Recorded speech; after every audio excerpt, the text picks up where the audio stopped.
So, I saw this movie Sunday night since my brother is leaving for, well, he left, but he's leaving for a while the next day. So me, him, and my other brother Kyle, we just went to go see this movie at nights as something just for us to do, something to entertain us. We can all hopefully enjoy, and not really for any other reason did I want to go see The Flash, because I honestly really did not care about this movie. I just did not like the trailers.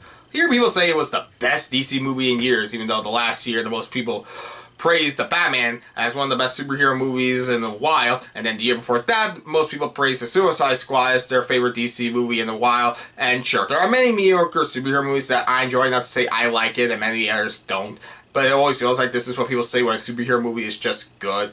Like, Across the Spider-Verse is fantastic, but it always feels like people forget the last movie when, you know, when the new one comes out, and you know, they describe it as it's been that long since a good one, at least to me. Seeing this movie, I didn't care about Michael Keaton's return or Ezra Miller being the lead in this. At least not in the way I think others would feel.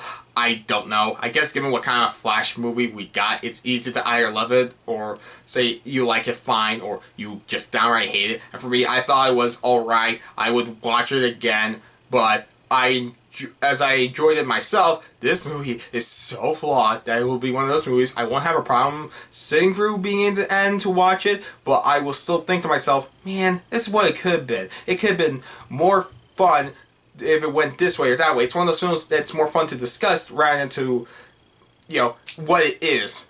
With that said, the movie takes its premise loosely from the Flashpoint storyline, where Barry Allen / The Flash, played in this movie by Ezra Miller, as you know, goes back in time so his mother's death never happened and his father was never framed as a killer. I mean, some versions the father thing is not brought into it, but anyways, this leads to a new timeline where he got to grow up with his family after all, but only for unintended consequences to arise, where when the world is turned upside down, where in the comic, or what I saw the animated movie, I don't know if the comic does any different. I've only ever seen the animated straight-to-DVD DC movie, Justice League: The Flashpoint Paradox, which I'll come back to. But anyways, that's about a world where Aquaman and Wonder Woman start World War III. Thomas Wayne was Batman instead of Bruce Wayne, among other stuff. This movie is different in that approach, so realizing he can travel in time, Barry does so to save his mother, but finds himself in an alternate 2013 where none of the other Justice League members exist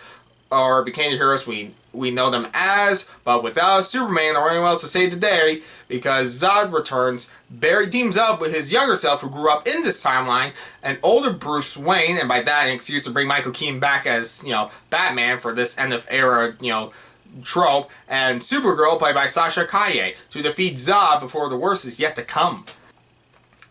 So what I liked about this movie was at its core, Barry Allen. I was able to put Ezra Miller to the side since I was truly engaged with the character and thought it was a really good performance. Granted, I really don't care about Ezra Miller. I honestly don't care what happens to him. He doesn't deserve redemption, among others who do, but won't get it. But that's my opinion. Who knows? Maybe 10 years from now, he's loved by all, but I really don't care.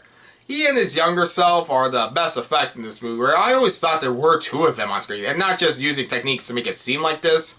I like the dynamic where Barry has this arc of maturity, where not only does he have to handle a version of himself who has no idea what it means to be a real adult or a hero, forcing Barry to be the hero he has to be. It's good. Other than that, I like some of the dialogue. I laughed a lot in this movie intentionally. I think Michael Keaton and Sasha Calle are good, and really think if given the chance, Calle could thrive as this character moving forward, and you know, the standalone Supergirl movie they said they were making, so hopefully that happens. But for a movie that is alright, I don't know what to say other than the problems this movie faces.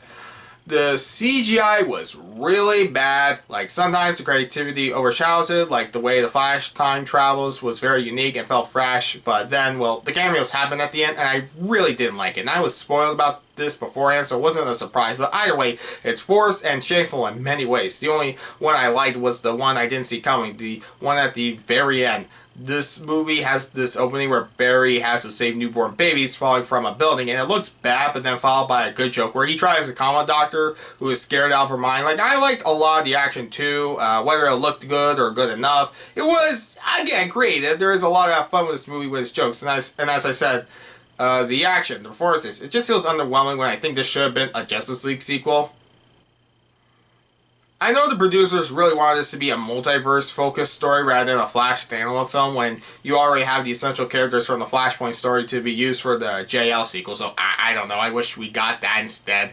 Keaton as Thomas Wayne is something I know more people personally were excited for, and makes more sense since the reason for why Bruce is, you know, in his 70s in this version is pretty weak. Like, yeah, I don't really think that's how time travel works, but you know, time travel isn't real, so we can say whatever. I think what makes this work is the emotional stuff in the original storyline that lacks, at least from the anime movie I saw, was that this movie has going for it being the emotional core, as I said, where I like these characters and felt bad for them when I should. Time is given for when the movie wants to be emotional, and it is emotional. Not everyone is going to care. Like, Zod is barely a character. His character doesn't work unless you see Man of Steel, which of course seeing this movie people would have many questions going in if they knew nothing about the other DC movies, but as is, the end of the DCEU, among other things, it was alright. The action, the humor, the cast, I enjoyed it, but it's a passable movie rather than one I loved, and think there were so many ways to make this great. It's easy to see why people would hate this. If Ezra Miller got in the way, what the story does feel